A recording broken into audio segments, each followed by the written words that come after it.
जय जिनेन्द्र जी, कैसे हैं आप सब। आज मैं आपको विहरमान 20 तीर्थंकर और उनकी 20 विशेषताएं बताने जा रही हूँ। भरत ऐरावत क्षेत्र की तरह महाविदेह क्षेत्र में एक के बाद एक ऐसे 24 तीर्थंकरों की व्यवस्था नहीं है। महाविदेह क्षेत्र की पुण्यवानी अनंतानंत और अद्भुत है। वहाँ सदाकाल 20 तीर्थंकर विचरते रहते हैं। उनके नाम भी हमेशा एक सरीखे ही रहते हैं, इसलिए उन्हें जिनका कभी भी वियोग न हो ऐसे विहरमान 20 तीर्थंकर भी कहते हैं।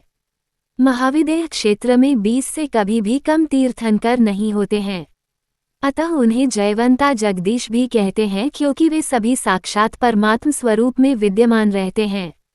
इस तरह महाविदेह क्षेत्र में तीर्थंकरों का कभी भी अभाव नहीं होता है।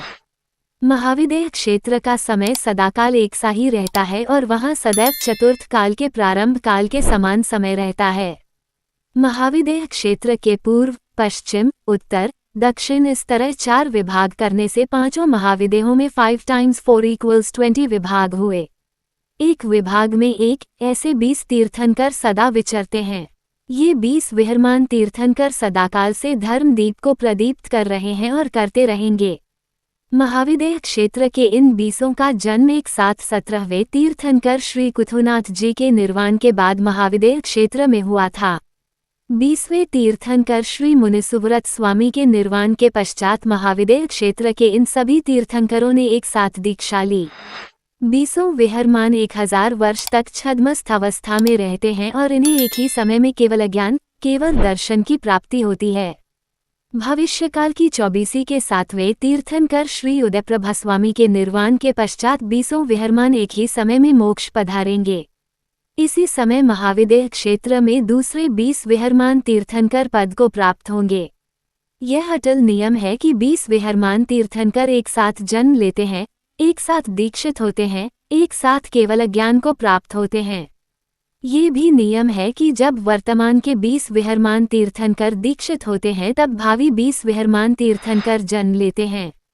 जब वर्तमान के 20 विहरमान तीर्थंकर कैवल्य प्राप्त होते हैं तब भावी 20 विहरमान तीर्थंकर दीक्षित होते हैं।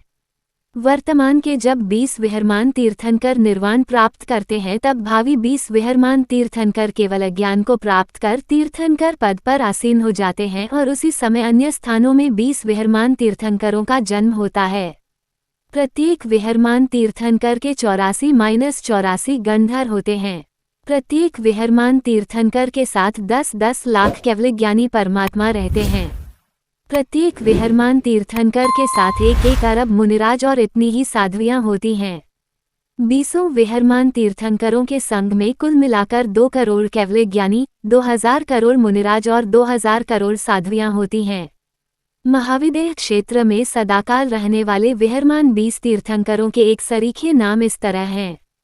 1. श्री सीमंधर स्वामी। 2. श्री युगमंधर स्वामी। 3. श्री बाहु स्वामी। 4. श्री सुबाहु स्वामी। 5. श्री सुजात स्वामी। 6. श्री स्वयंप्रभ स्वामी। 7. श्री ऋषभानंद स्वामी। 8. श्री अनंतवीर्या स्वामी। 9. श्री सूरप्रभ स्वामी। 10.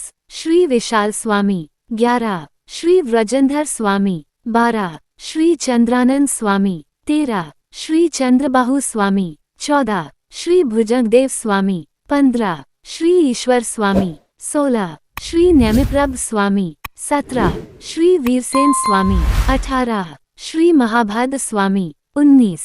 श्री देव्यश स्वामी। 20. श्री अजितवीर्या स्वामी। अनंत उपकारी भगवंत 20 विहरमान भगवंत को हमारा कोटिशा वंदन। पूर्ण विराम। धन्यवाद।